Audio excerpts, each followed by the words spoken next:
Right, ready? Yeah, hit me. Let's go. You want me to hit you? No, actually, don't hit me. Don't hit me. To be fair, probably more than I took in that fight. No, I wouldn't do much damage. Lydia Dahl, MMA Connect TV, backstage at Cage Conflict in the Devonish in Belfast with Scott Harvey. How are you? I'm good. How are you? I'm good. A little bit upset, a little bit devastated. I thought I'd done enough to win the fight. Sorry. Yeah, it was shot there. Thought I'd done enough to win the fight. It was a close fight, good fight. I knew we had a lot of grappling experience going into the fight. But he's a good wrestler, right? He's got great wrestling background. Yeah, he has a very good wrestling background, and I knew going in, he's young, he's confident.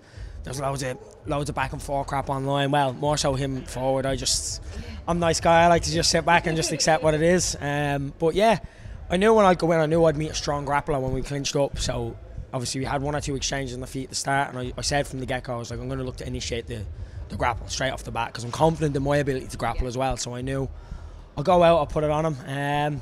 It was a good fight. I thought it was a good fight. I thought I'd done enough. The first round I finished on top. I thought I'd done enough to secure the round. He was holding on to like a sort of an inverted triangle, but there wasn't much in it. Yeah.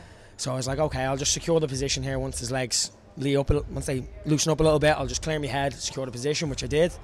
Second round I thought was a 10-8 round. He spent the whole round. He had mount bottom, half guard bottom. I giving him his back. So I even heard the referee a few times calling obviously walk on bottom. So I thought, okay, I'd done enough in the second round. Third round was more so, he came out and I knew he'd initiate the grappling. So I was like, okay, my job was, I was just like, let's just not let him land anything really grappling. I knew I was going 2-on-1 in the hand. I think he landed 2 or 3 strikes in the second round that I actually noticed, but the rest of it I thought I'd done more than enough to secure the win. I just interviewed him there and he was saying that, you know, even though he's won, you took him down in the second round, and he was like, I can't believe he took me down. Like, he was, for him, that was, he was saying that's what he will play on his mind now for a long time, and the win doesn't even matter, the fact that you managed to take him down. Like, do you take a certain amount of positives from that? Yeah, 100%. I try to take positives from any fight or any sort of competition. There's always a positive to be found somewhere. So I was just like, obviously when I went in there, I'm confident in my ability to wrestle. Obviously I'm working with like Clinton, Owen, all these guys are like phenomenal wrestlers. Even Ryan, from the biggest lads to the smallest lads, they're all unbelievable wrestlers, and they're all very technical MMA wise. And I remember clear as day Ryan telling me from the get-go, even before we walked, like from weeks ago, before we walked out, he goes, wrestling's one thing, but MMA wrestling is a different sport in itself. Do you know what I mean? There's a difference when obviously you're clinching up, you can land strikes, you can land hard knees, things like that. Changes everything. Do you know what I mean? So I knew going in, I felt I had a better ability to enter in than he would in an MMA background. If that was just open wrestling, I thought, yeah, he's definitely going to have the hands down advantage there. But when you're landing hands and you're feinting and then starting to throw, and you can just set up your takedowns a hell of a lot easier, and I knew that going in.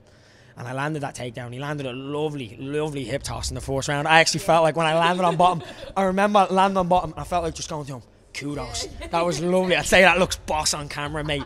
But I was like, nah. I knew when I landed, I was like, just walk. And I heard in the second round when I was putting up, when I had mountain on, I could hear his corner. They were saying to him, they were like, obviously, you can go all day, Matthew. You can go all day, Matthew. And I was like, he can't go all day. I was landing. I could feel it when I was landing. I was like, he's given up a little bit, not a lot, but I could feel he's starting to breathe heavy, and I was like, okay, keep this pressure.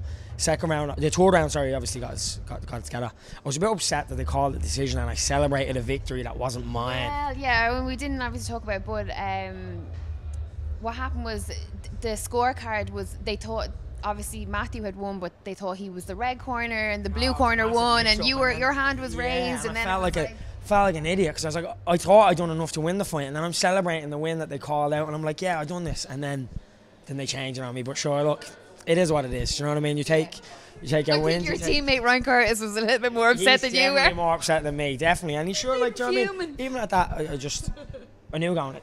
Do you know what I mean? I knew if I'd done enough, I'd win the fight. I thought I'd done enough. Didn't go my way, but do you know what I mean? There's nothing I can do now about it, and I just obviously take what I learned from that. To be fair, it's actually quite refreshing how positive your mindset is. You know what I mean? I had this. I've been meaning to say this for months to everyone. It's like all this nonsense online with people just instantly, like, they go straight to Instagram and they're posting photos of how I'm going to do this, I'm going to do that, I'm the best this, I'm the best that, I'm going to do. Just, lads, you're going in to fight. Do you know what I mean? It doesn't get much better. Do you know what I mean? You're going into... Realer. Yeah, than that. You're going in to fight. Like, just show each other respect. I know for a fact he doesn't enjoy cutting weight because I sure as fuck don't. Like, do you know what I mean? I don't enjoy cutting weight. He definitely doesn't enjoy cutting weight. None of us do. None of us enjoy having to do those grueling sessions where you're like, your head's not in it, you're having a long day, do you know what I mean? And then going online and just mounting off and being fake about it. We're going in there to fight anyway, do you know what I mean?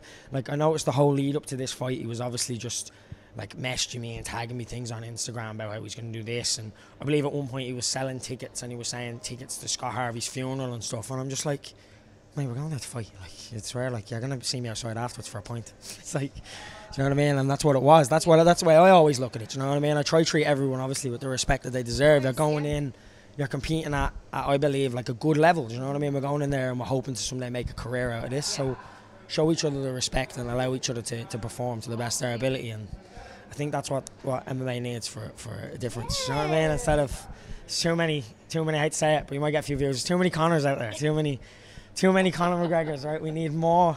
Scott Harveys. Yes, we do need more Scott Harveys. Show a little bit of positivity. Like Scott Harvey for president. Is there like bring this in? Positivity in MMA. You know what I mean? I just took a loss, and trust me, I'm more gutted than anyone I know. But it is what it is. I work hard with my teammates back in the gym. Like, you know what I mean? We've got some phenomenal grapplers, phenomenal strikers, phenomenal MMA coaches, and we work hard studying every aspect of MMA, and that won't change. Like, that won't change. Whether I win or lose or draw, I will be back in that gym Monday morning teaching people at 6:30 in the morning jiu-jitsu class with Scott Harvey. It's always fun. So yeah, come to the gym. That's what we do. We'll go there. I'll do a bit of jiu-jitsu and I'll coach people, and that's it. Do you know what I mean? It's like tomorrow morning. Do you know what I mean? Sunrise as we go on. Exactly. And the beauty or the best thing about it is that you actually get to train. Yes. That's it. And I always, you know, like, I remember actually I had a fantastic fight. It was actually last February, I believe it was, with I can think of his name. Why can't I think of his name? I was speaking to him earlier. Can't think of his name. Skip my brain. But I had a fantastic fight, and I remember someone around, and after the fight, I remember it was like a week or two after the fight, I slipped a disc in my back and pinched the nerve of my hip, and it was probably the most painful thing that's ever happened to me ever in my life. And I remember I was off the mat for like, it was close to like 2 months, and I was like, this is hard. This is hard, so hard. And I was just so thankful, more so than anything else, that obviously I was able to get back fit and strong and training. It was only small, and then obviously I injured, broke my hand and stuff, and these are all little things. Like even there, Paul Hughes' fight tonight is...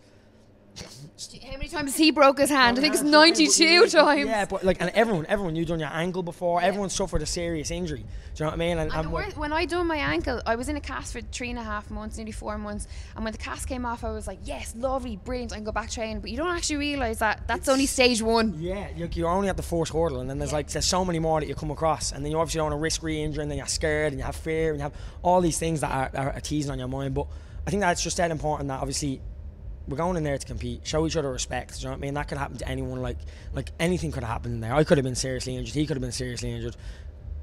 I always say it. You can be an asshole if you want to be an asshole. But I think at the end of the day, just if you're yourself, more people will like you. And I think that's something that is so positive from our gym. It's like even with Owen and stuff like that, he always passes down that positivity. If you ever meet Owen, he's always so nice. Do you know what I mean? You never know. I don't think there's anyone that could say a bad word about him. Do you know what I mean? And it's that you need to have that positive attitude towards it. Do you know what I mean? Even after the fight, he was as gutted as me. Look at Ryan, more gutted than me. Do you know what I mean? But even at the end of the day, they turned around to me and they were just like, head down, straight back in for another fight, and we go again. Yeah. Well, on that note, it was an absolute pleasure. It's been a pleasure. It's been a pleasure. Yeah, it's been a pleasure. Congratulations. Congratulations on your loss. You've done a fantastic job, Scott, of losing your fight. Congratulations on turning Congratulations on showing up and getting thrown through the air. That looks fantastic on video. Congratulations for your positive mindset. Yes, brilliant. Like, honestly, pleasure. It's been a pleasure. Thank you for the interview. And great to finally get you on the show. Yes. And who was it? Someone said it. Keen Hogan. Keen Hogan. He messaged me before and he was like, one to watch, Liz. One to watch. Yeah, Keen Hogan's the man. He's unbelievable.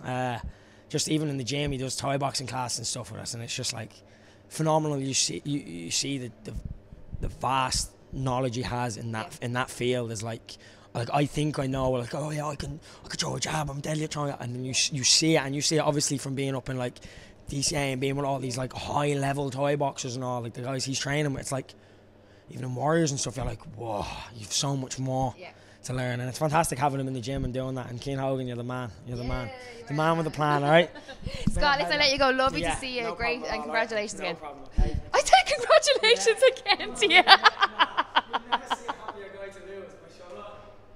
You're too happy. That's what.